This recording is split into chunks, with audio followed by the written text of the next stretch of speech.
اعوذ باللہ من الشیطان الرجیم بسم اللہ الرحمن الرحیم۔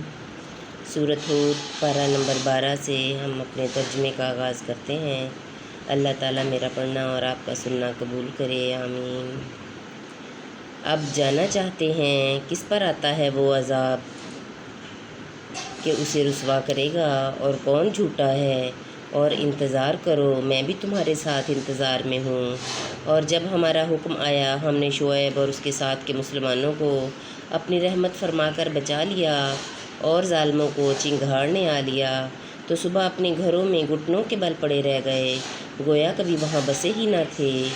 ارے دور ہو مدین والے جیسے دور ہوئے سمود، اور بے شک ہم نے موسیٰ کو اپنی آیتوں اور سری غلبے کے ساتھ فرعون اور اس کے درباریوں کی طرف بھیجا، تو وہ فرعون کے کہنے پر چلے، اور فرعون کا کام راستی کا نہ تھا۔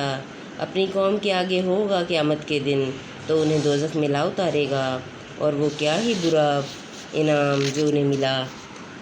یہ بستیوں کی خبریں ہیں کہ ہم تمہیں سناتے ہیں، ان میں کوئی کھڑی ہے اور کوئی کٹ گئی، اور ہم نے ان پر ظلم نہ کیا بلکہ خود انہوں نے اپنا برا کیا۔ تو کیا ان کے معبود جنہیں اللہ کے سوا پوجتے تھے ان کے کچھ کام نہ آئے جب تمہارے رب کا حکم آیا، اور ان سے انہیں ہلاک کے سوا کچھ نہ بڑھا۔ اور ایسے ہی پکڑ ہے تیرے رب کی جب بستیوں کو پکڑتا ہے ان کے ظلم پر، بے شک اس کی پکڑ دردناک اور کڑی ہے، بے شک اس میں نشانی ہے اس کے لیے جو آخرت کے عذاب سے ڈرے۔ وہ دن ہے جس میں سب لوگ اکٹھے ہوں گے، اور وہ دن حاضری کا ہے، اور ہم اسے پیچھے نہیں ہٹاتے مگر ایک گنی ہوئی مدت کے لیے۔ جب وہ دن آئے گا کوئی بے حکم خدا بات نہ کرے گا، تو ان میں کوئی بدبخت ہے اور کوئی خوش نصیب۔ تو وہ جو بدبخت ہیں وہ تو دوزخ میں ہیں، اور اس میں گدھے کی طرح رینگیں گے۔ وہ اس میں رہیں گے جب تک آسمان و زمین رہیں، مگر جتنا تمہارے رب نے چاہا۔ بے شک تمہارا رب جب جو چاہے کرے، اور وہ جو خوش نصیب ہوئے وہ جنت میں ہیں، ہمیشہ اس میں رہیں گے جب تک زمین و آسمان رہیں، مگر جتنا تمہارے رب نے چاہا۔ یہ بخشش ہے کہ کبھی ختم نہ ہوگی، تو اے سننے والے دھوکے میں نہ پڑ اس سے جسے یہ کافر پوجتے ہیں۔ یہ ویسا ہی پوجتے ہیں جیسا پہلے ان کے باپ دادا پوجتے تھے، اور بے شک ہم ان کا حصہ انہیں پورا پھیر دیں گے جس میں کمی نہ ہوگی۔ اور بے شک ہم نے موسیٰ کو کتاب دی تو اس میں پھوٹ پڑ گئی۔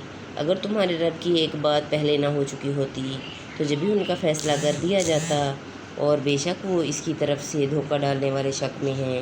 اور بے شک جتنے ہیں ایک ایک کو تمہارا رب اس کا عمل پورا بھر دے گا، اسے ان کے کاموں کی خبر ہے۔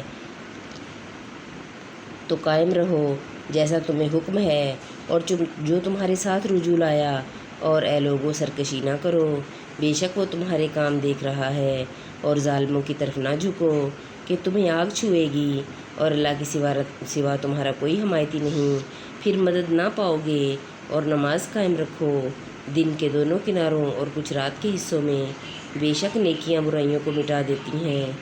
یہ نصیحت ہے نصیحت ماننے والوں کو، اور صبر کرو اللہ نیکوں کا نیک اجر ضائع نہیں کرتا۔ تو کیوں نہ ہوتے تم سے اگلی سنگتوں میں ایسے جن میں بھلائی کا کچھ حصہ لگا رہا ہوتا کہ زمین میں فساد سے روکتے۔ ہاں ان میں تھوڑے تھے وہی جن کو ہم نے نجات دی، اور ظالم اسی عیش کے پیچھے پڑے رہے جو انہیں دیا گیا، اور وہ گنہگار تھے۔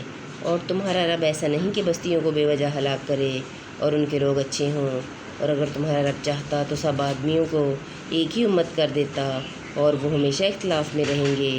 مگر جن پر تمہارے رب نے رحم کیا اور لوگ اسی لیے بنائے ہیں، اور تمہارے رب کی بات پوری ہو چکی کہ بے شک ضرور جہنم بھر دوں گا جنوں اور آدمیوں کو ملا کر۔ اور سب کچھ ہم تمہیں رسولوں کی خبریں سناتے ہیں جس سے تمہارا دل ٹھہرائیں، اور اس صورت میں تمہارے پاس حق آیا۔ اور مسلمانوں کو پند و نصیحت، اور کافروں سے فرماؤ تم اپنی جگہ کام کیے جاؤ، ہم اپنا کام کرتے ہیں، اور راہ دیکھو ہم بھی راہ دیکھتے ہیں، اور اللہ ہی کے لیے ہے آسمانوں اور زمین کے غیب اور اسی کی طرف سب کاموں کی رجوع ہے، تو اس کی بندگی کرو اور اسی پر بھروسہ رکھو، اور تمہارا رب تمہارے کاموں سے غافل نہیں۔